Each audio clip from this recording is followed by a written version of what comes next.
Radio check, uniform. 5 out of 5, Kermit. Again, ops is calling ahead so we don't have to get startup clearance, so go ahead and grab ATIS and get the APU up and let me know when you're ready for radio checks using the fragged frequencies, okay? Roger that, 335 on Fox, and what for Victor? Go 128 on Victor, okay, waiting for your mark. Runways in use 03 left, 03 right. Expect visual approach. Acknowledge receipt of information kilo and advise aircraft type on first contact. Nellis AFB information kilo. Time 0955. Wind 230405. Visibility greater than 10 miles. Clear. Temperature 31. Dew point 33. Altimeter 2992. Runways in use 03 left, 03 right. Expect visual approach. Acknowledge receipt of information kilo and advise aircraft type on first contact. Nellis AFB information kilo.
One, radio check, Fox. Lima Charlie 1, ready on Victor. Radio check, Victor. 5-5. Good. We'll divert from the checklist again today, which is becoming the new norm, and we'll go through some more academics here in the chalk. So get your lights, AAP, CDU, IFFCC, TICU, MFCDs up, and start the alignment. We'll stop short of starting the motors. Yeah, copy. I'll let you know when ready.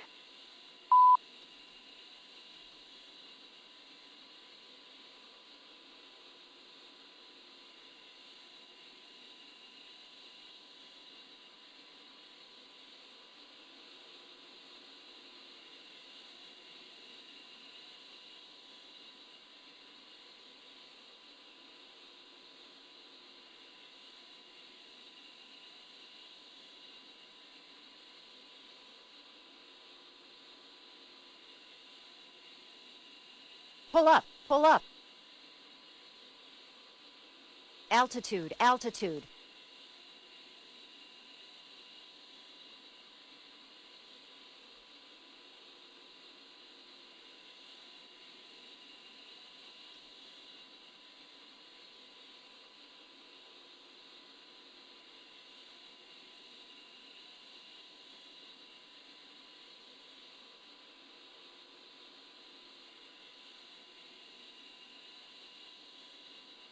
Okay, all systems up and alignment is started.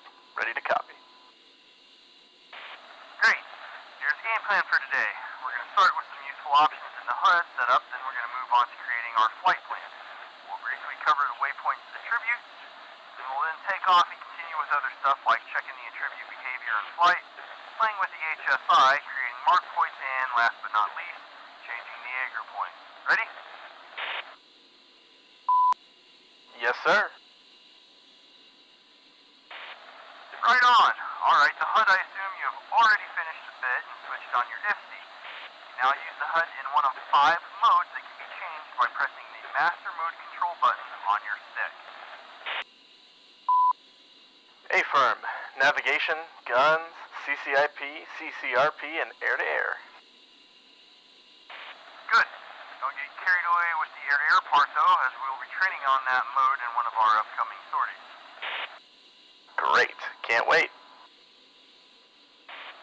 Let's first get back to the basics, shall we? Go ahead and put that IFFC button back into the test or middle position, please. Done.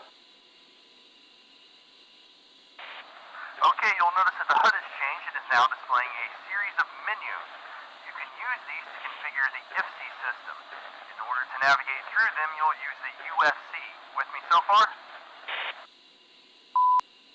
Yes, ready to move on. So the select rocker switch changes the line selection up and down. Data cycles the line selection, and enter lets you select the line option. Go ahead and see how it works, and let me know when you're ready to move on.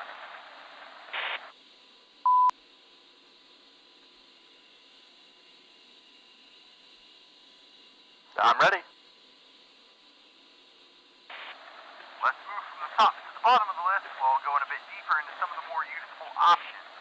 First line, called CCIP Consent Option, lets you choose the CCIP Consent to Release mode, which we will cover more in detail when we get to drop some bombs.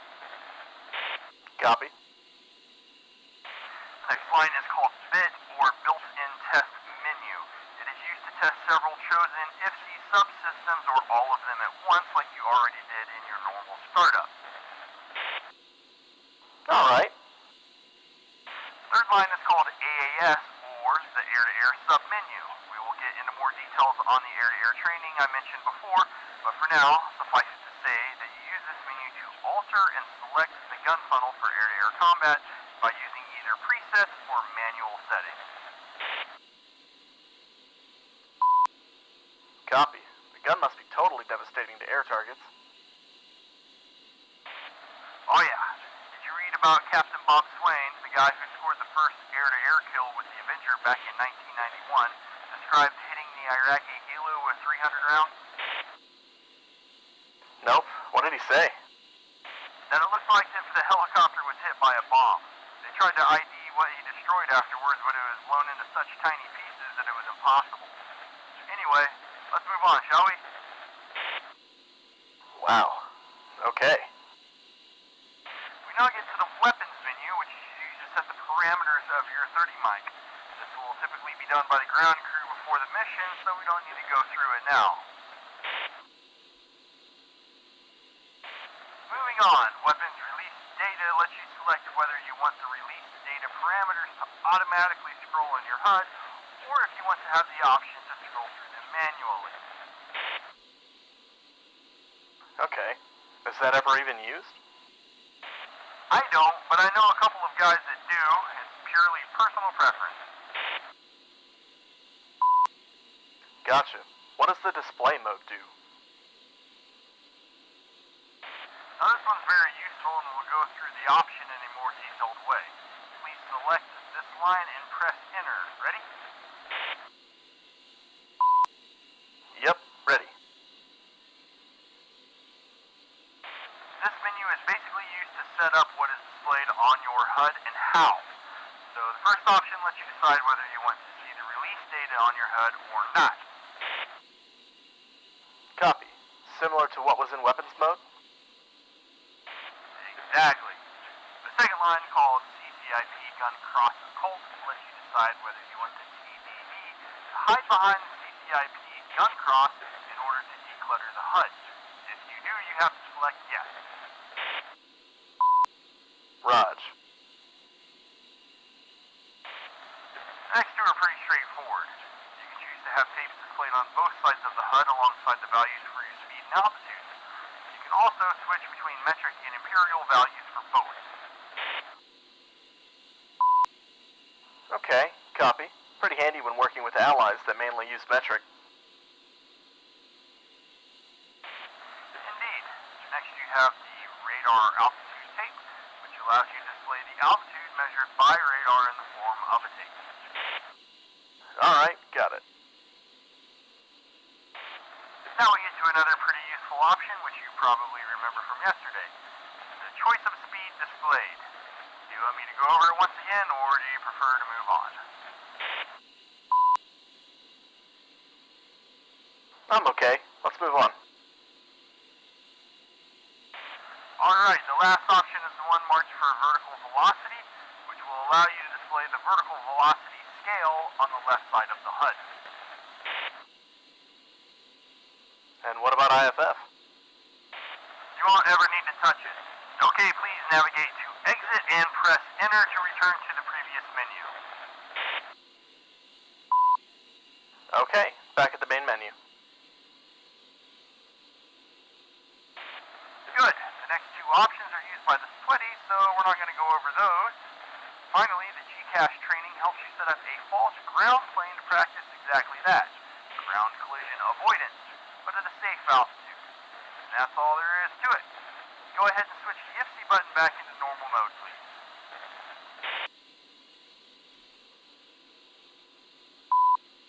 Alright, thanks. Ready to move on. Good. We've spent enough time on the ground already. Let's finish the startup procedure. Once you're good to go, contact ground and get us taxi clearance. Copy. Stand by.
stand by on ground.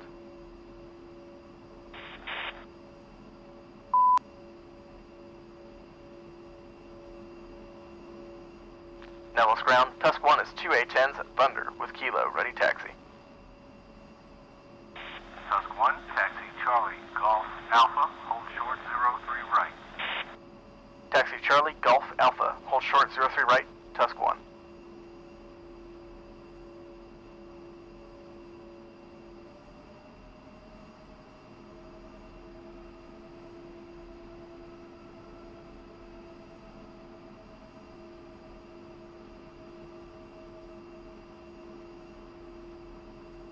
One's taxi out.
1, holding short, 03 right. Push to tower frequency. Basically, Wilson Creek to Milford, Delta.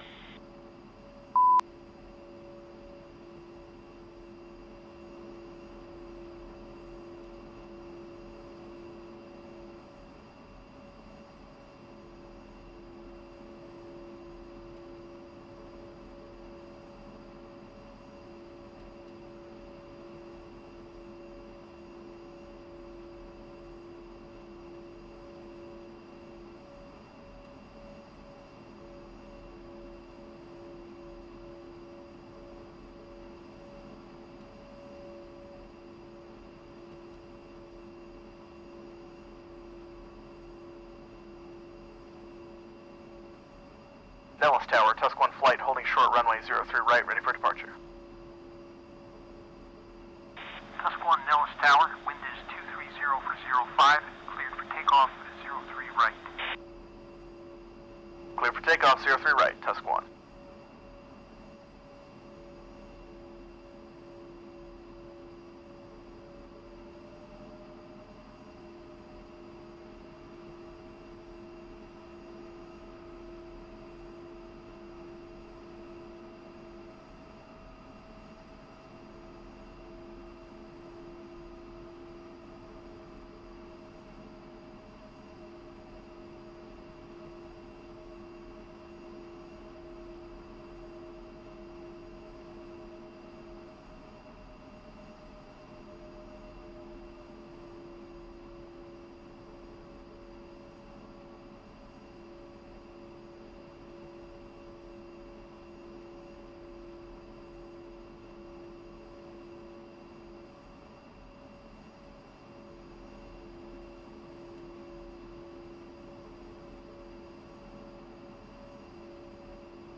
Tusk 1, contact departure. Tusk 1, contacting departure.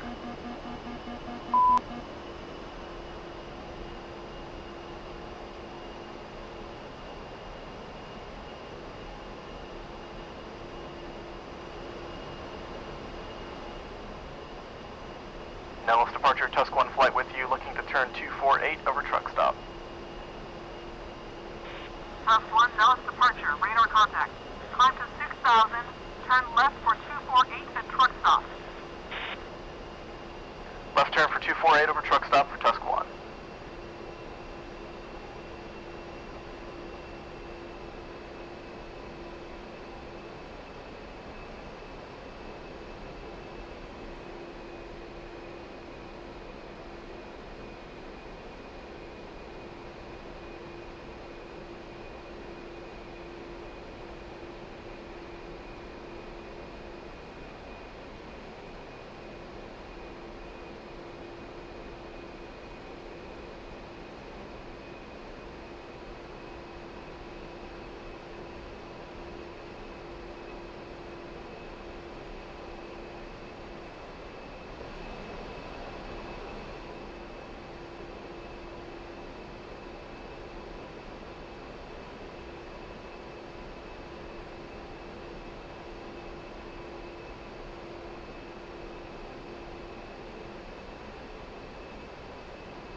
Left turn for 248 over truck stop for Tusk 1. Tusk 1, clear to resume on navigation. Cleared for on navigation, Tusk 1.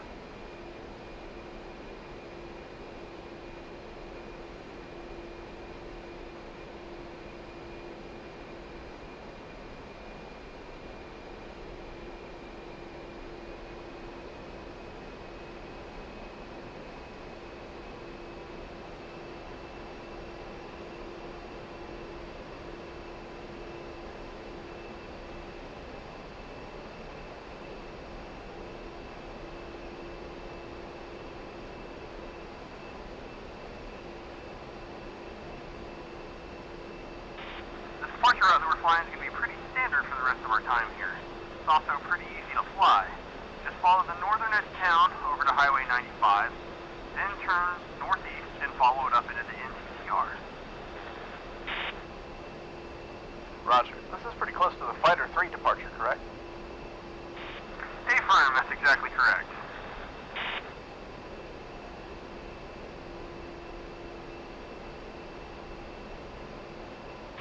Okay, Kermit, well done. Since we'll be doing some training on waypoints and air tributes, we might want to add some extra ones for that and set them up as a new flight plan. Alright, sounds good. Let's climb to Angel 10 and get clear of Vegas airspace. Then we'll find a nice spot to anchor and work on these waypoints. Roger that. Also, please remember to keep between 250 and 270 knots indicated throughout the whole flight. We have a lot of things to cover, and we wouldn't want to miss any waypoints as we're talking.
Feel comfortable enough to ask now.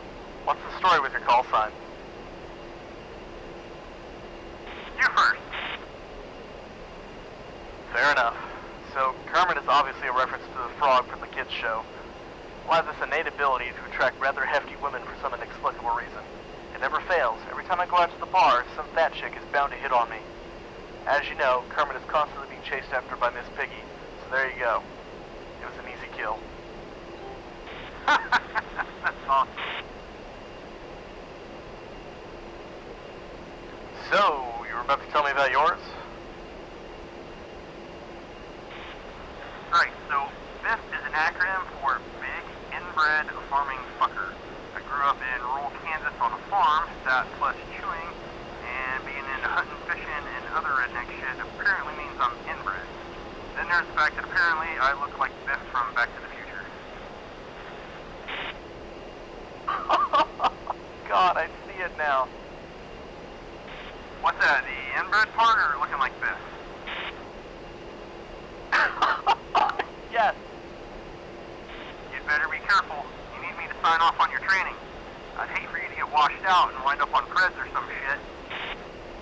Ooh, that's not even funny.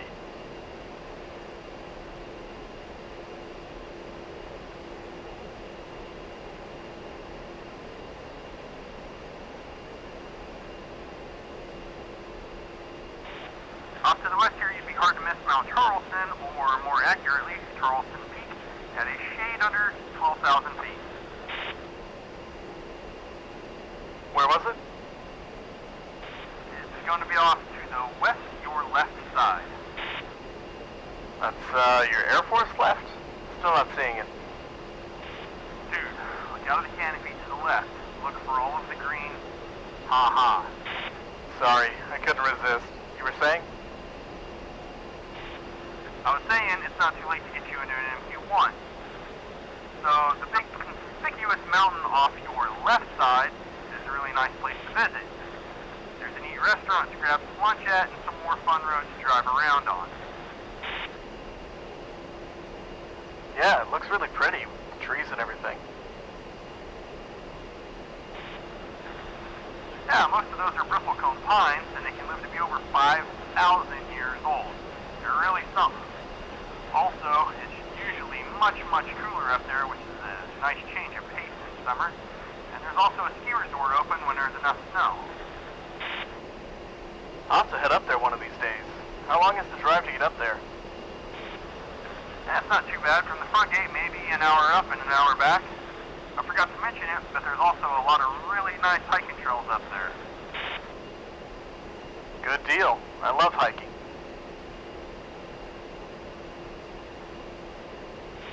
We're coming up to Creech here, and Creech is mostly used for RPAs like MQ-1 Predators and MQ-9 Reavers. They do pilot training for them up here, right? Yep, that's correct. Sometimes you can catch the Batwing operating up here, and the Thunderbirds practice just to the north. The Batwing? Yeah, the Lockheed RQ-170 stealth drone flying wing thing. Ah, okay. Now I'm tracking. They also operate a lot of rotoring out of here for the various flags and exercises. That makes sense, being a bit closer to the ranges and stuff. Exactly.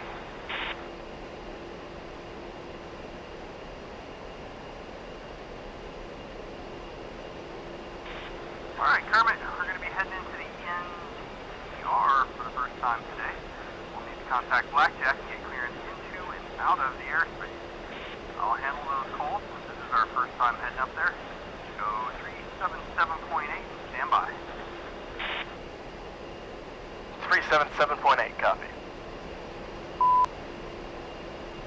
And one is up. Blackjack, Tusk 1. Tusk 1, Blackjack, send it. Tusk 1 is going to be a two-ship of A-10s near Creech at Angels 10, looking for entry for a local familiarization flight. Tusk, cleared and GAO dispatch. All ranges should be cleared.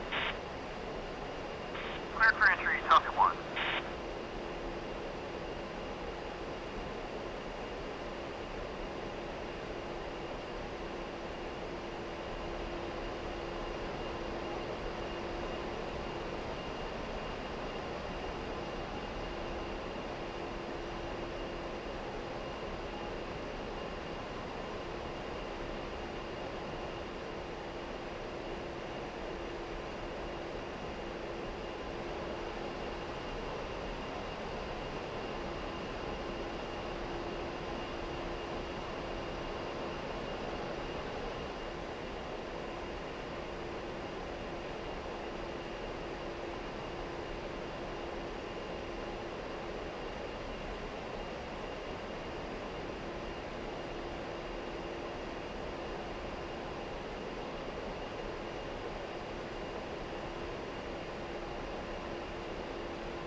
So, we have a nice long flight plan for today, which we are going to follow meticulously because we're going to be close to some restricted areas. I'll point out some of the highlights around the NCCR, but we also need to do some training. And for that, I want you to create another flight plan that we will use only for training. Okay, sounds interesting. Alright, first use your autopilot and put your plane in a right-hand orbit. When ready, please press the waypoint button on the CDU or on the USD. Also, make sure that you have the CDU repeater up on one of your MSDs.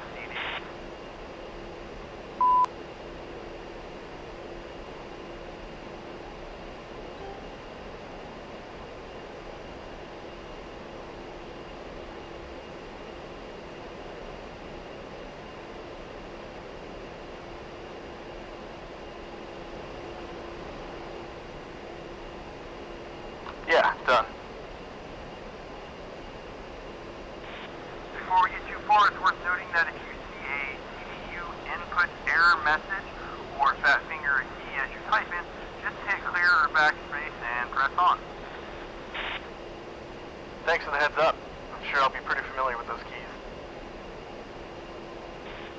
We have a series of waypoints already in the CDU that constitute our current flight plan, but let's add some more that we will use to build a new flight plan and work on other waypoint attributes. Sure. Alright, so before you set out on the extremely interesting journey through the CDU and waypoint creation, I will explain all the basics to you. After that, I want you to use the information from your keyboard to fill in the rest of the flight plan. Okay.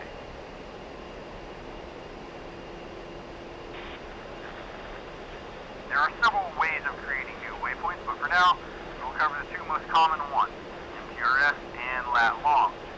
So first, please confirm that you're looking at the waypoint page on the CDU, and that the AAP steer dial is set to other. Alternatively, you can set the AAP page to waypoint, and then select the waypoint branch from the waypoint menu page. Affirm. Waypoint page is set. Now, the first thing we need to do is create a new waypoint. Locate the question mark 11 entry on the 7th line on the right-hand side, and press the corresponding line select. Yep, done. Good. You've created your first waypoint. Now that that's created, we need to fill in the important stuff by filling in its properties. Let's start with the name, then we'll give it its coordinates. Okay. Since we'll use this for training, let's call it Train 1. Go ahead and type that in and press OSD 7 next to MSN 011 text on the top right-hand side of the screen. Waypoint 1 now has its name. Good. Now all I need to do is tell the CDU where it's located.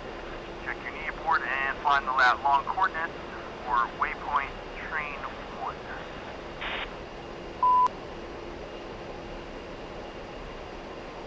Yeah, got it. 374200 north, 1161104 west. Check if line 9 on the CDU shows L/L as the chosen coordinate system. If not, press the OSB or line select key next to it to select the lat long mode. Done. Alright, we're good to go. Type in the latitude coordinates, north, followed by 37420 on your keyboard, no spaces, and then hit the OSB 17 or line select 3 left. You'll see those numbers are now introduced into the system. Latitude is set. Now do the same for longitude. One important thing is that you will have to use 8 characters as opposed to the 7 given for latitude. So input whiskey 1161104 and let me know once that's in.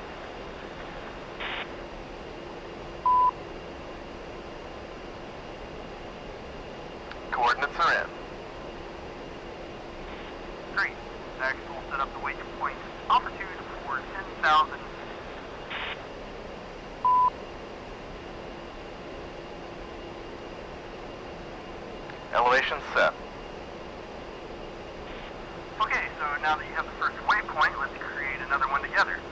But you'll be alone from this point onwards. Okay, doesn't seem too complicated. Good. Go ahead and press OSB 9 again to add another waypoint. Disregard. I forgot to tell you about this option called copy to available mission point.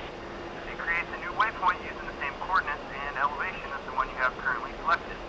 Let's play with that function, so please do that now. Okay, new waypoint created.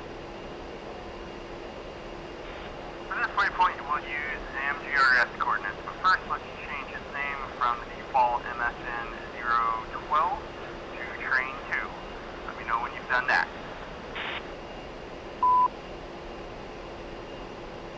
Okay, Train 2 is set.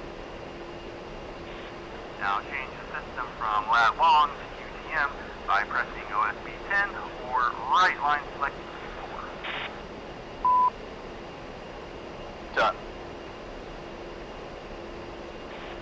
Okay, you'll notice one additional line appearing on the left side of your CDU screen.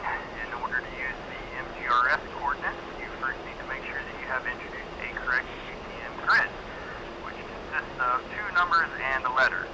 So for Nevada, this would be 11 Sierra. Type it in your keypad and press OSB 17 or left line select key 3.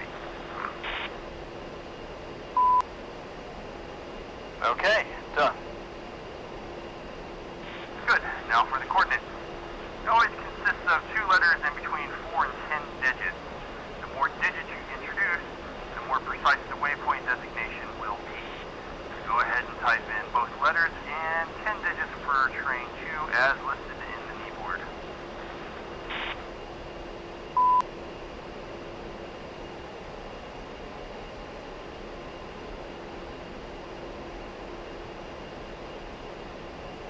Okay, done. Sweet. Now check for correct elevation. Should still be 10,000 feet. And once you've done that, go ahead and add all the remaining waypoints using either UTM or the lat long system, whichever you prefer. Give me a shot when you're ready and we'll build a flight plan out of them. Copy, we'll go.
All the waypoints are now in the CDU, ready to move on. Alright, let's exit the orbit and set waypoint 3 as our steer point.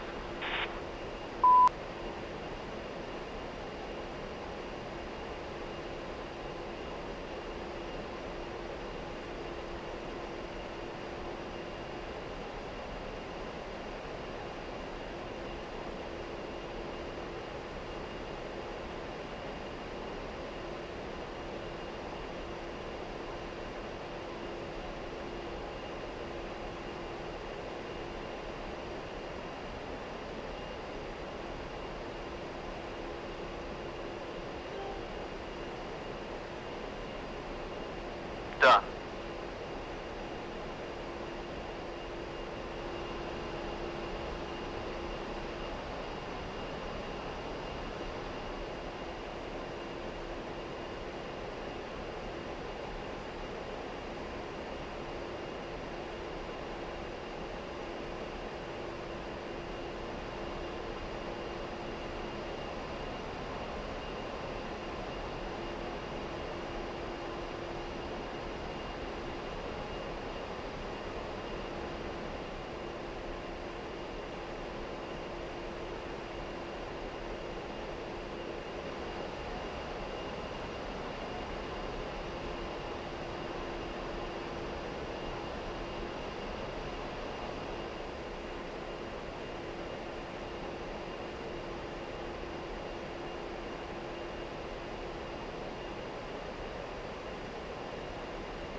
marked on that flight plan, off to the right you can see the Nevada test site, now known as the Nevada National Security Site and its mini crater. This is where we used to test our nuclear weapons. Yeah. Wow, it looks like the moon. All of those from nukes? Yep, from 1951 until 1992 they detonated almost 930 weapons there. 100 were above ground atmospheric tests, and the remainder were underground tests. They tested all kinds of stuff there and looked at using weapons for civilian purposes like mining and earth moving. There's so many craters. It's pretty surreal. Yeah, I know. So, just over the mountains there, to the east, is, Groom. Aren't they downwind from the site? That's not a problem. From what I've read out of an awful book, and according to some of the guys I know who used to work there were occasions where some sun's fallout would get a little dicey, so they'd restrict operations and whatnot. But then there's the whole St. George and Conquer conspiracy. Okay, bring me up to speed on that. St. George, Utah is like 140 miles downrange from the NTS, and they have an elevated incidence of certain types of cancers attributable to nuclear testing. Things like leukemia, lymphoma, and thyroid cancers, just to name a few. Well, they shot this movie called The Conqueror, starring John Wayne near there, in the early 50s. The story goes that they were doing some test shots here at the NTS during the filming, and a bunch of people that were there on set died from cancer in the years after. Damn. Yeah, not our proudest moment.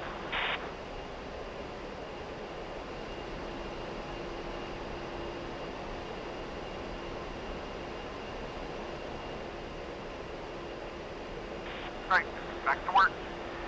Now we're ready to build a flight plan using the waypoints which we have introduced earlier.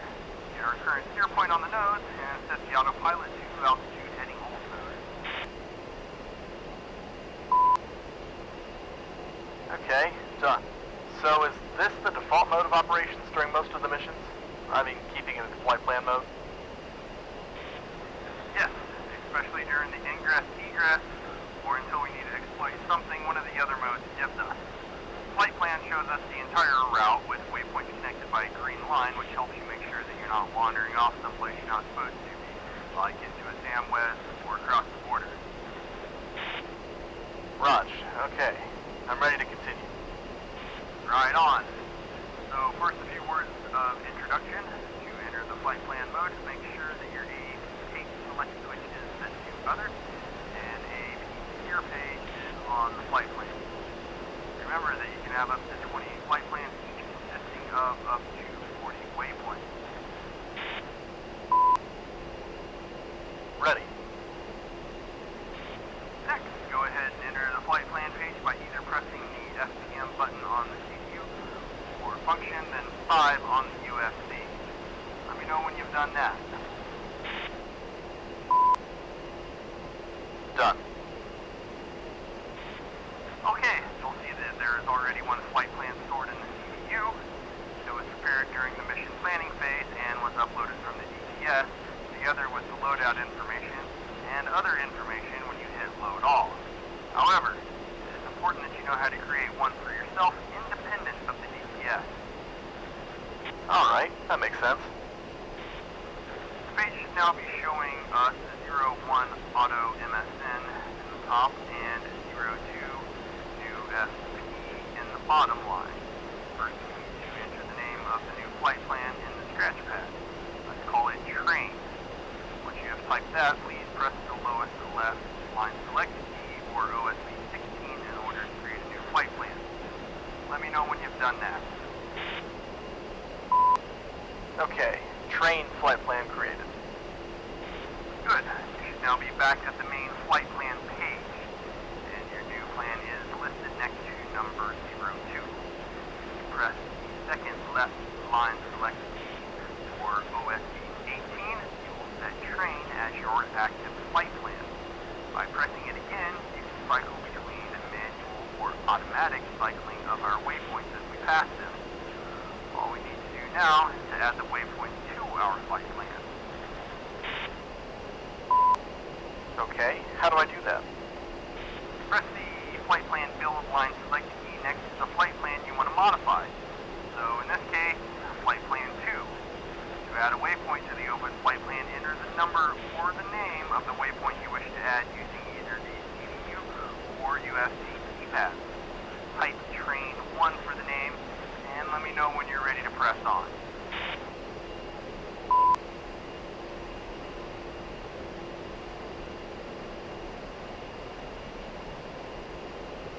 Done.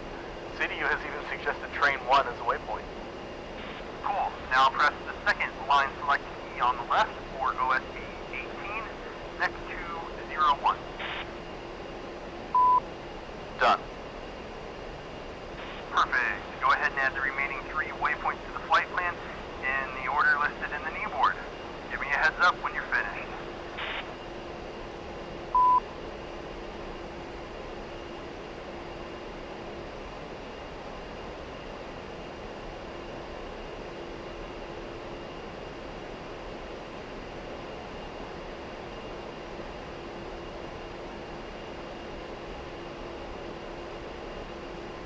The flight plan is now set.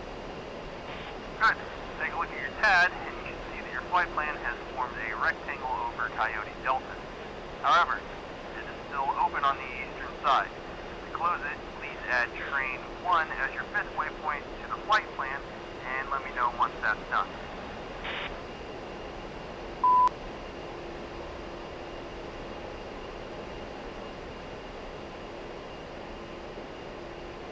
Okay, the rectangle's closed. Why would I want to create such a plan? Like a patrol pattern? This one is useful if you're assigned to a kill zone and you want to be sure that you stay within it.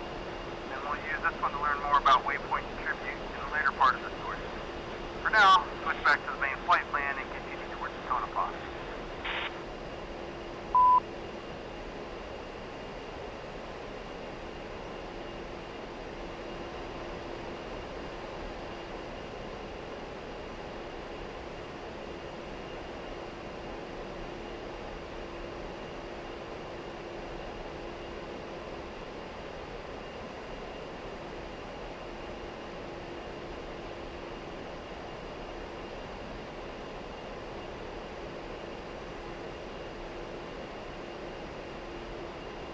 We're coming up on the Tonopah Test Range airfield. You should see it off the nose now. I know it's interesting, but don't forget to turn towards waypoint 5, okay? Raj and visual. This place has some pretty interesting history, yeah? For sure. Most recently, it's where most of the F-117s were brought when they were retired. And there's rumors of other things happening around these parts if you smell what I'm stepping in. Yeah, copy. Back in the mid-70s, they also moved the 4477 Tactical Evaluation Squadron, or Red Eagle, and their MiGs up here. I think that Tonopah will always be best known for the F-117 program, though. I agree. So, back to the Red Eagles. What types of aircraft were they supposed to have flown out here? Pretty much all of the Russian-designed fighters built up into the 80s. So we've got MiG-17s, 19s, 21s, 23s, 25s, and 29s.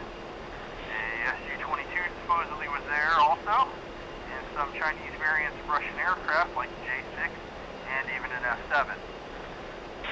Wow, that's quite a collection.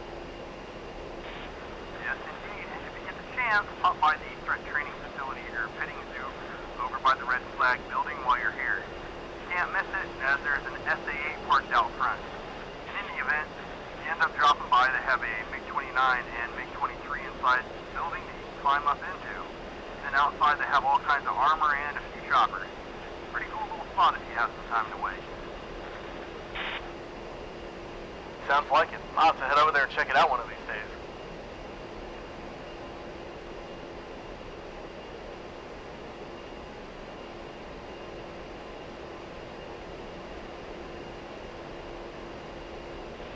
Kermit, stand by. I might have a situation here.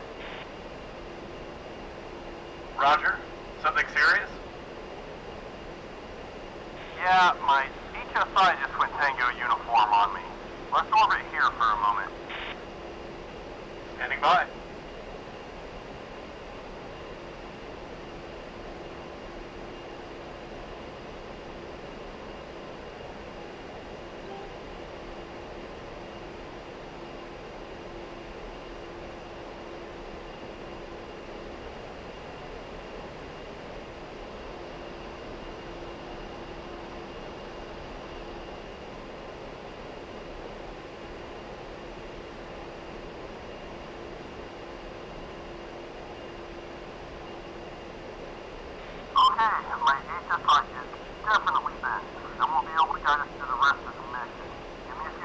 Contact Dallas New York Squadron, maintenance guys on the line. Roger.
This is 2. Seems it's our lucky day. We've got a small detachment of our own guys over here in Tonopah for the upcoming red flag. Could land there and get this thing fixed in no time. They say it shouldn't take them no more than 45 minutes to swap it out and off check it. Good news indeed. Yep, and we'll be able to continue with our mission and stay on schedule. I'll just have to make a few calls to the range guys when we're on the ground. Copy all. Okay, switch to 257.9er for Silver Bow Tower, and let me know when you're there.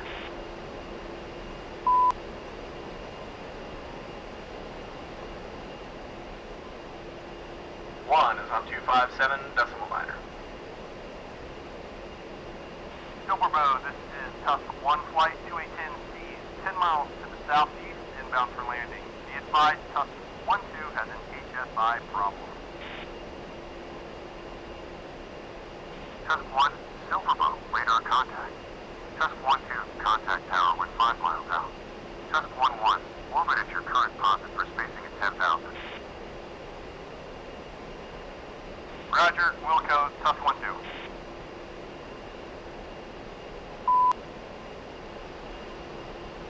Anchoring at current position, Tusk 1-1.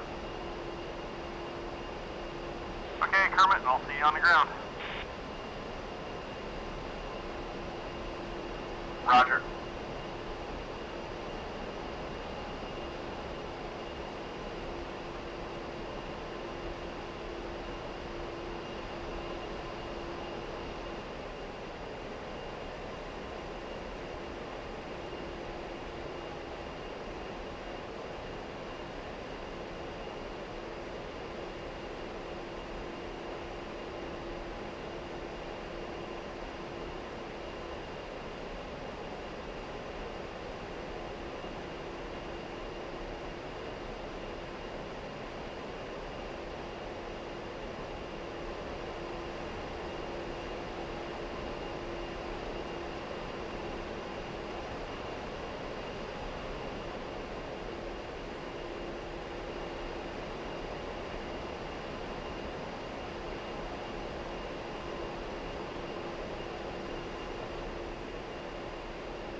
Silverbow, Tusk 1-2, 5 miles out for runway 32, full stop. Tusk 1-2, Silverbow. Clear to land, runway 32. The winds are 030 at 10. Clear to land, runway 32, Tusk 1-2.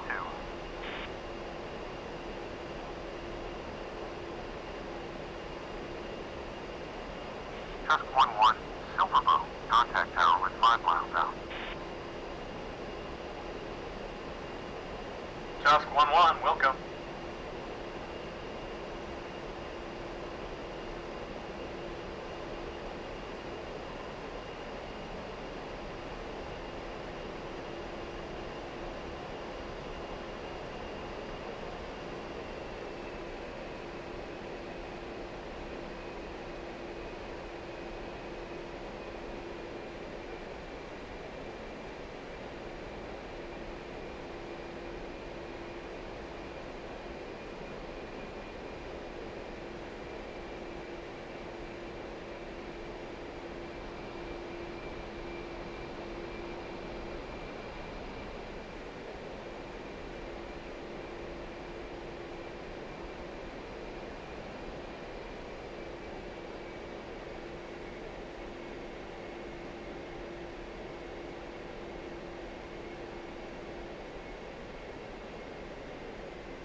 Silverbow, Tusk 1-1, 5 miles out for runway 32, full stop.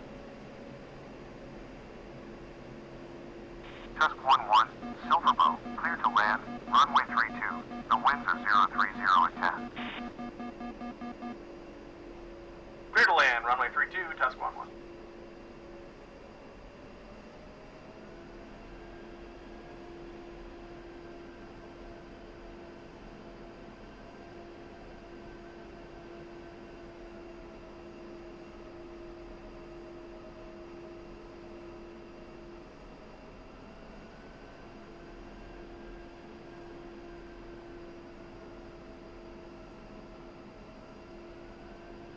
Altitude, altitude.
Tusk 1-1, contact ground at 127.25. Ground at 127.25, Tusk 1-1.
Ground, Tusk 1-1 is with you at Charlie.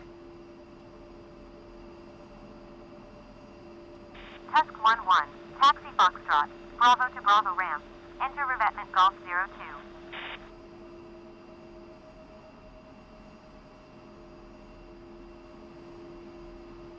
Taxi Foxtrot, Bravo to Bravo ramp, Golf 02, Tusk 1-1.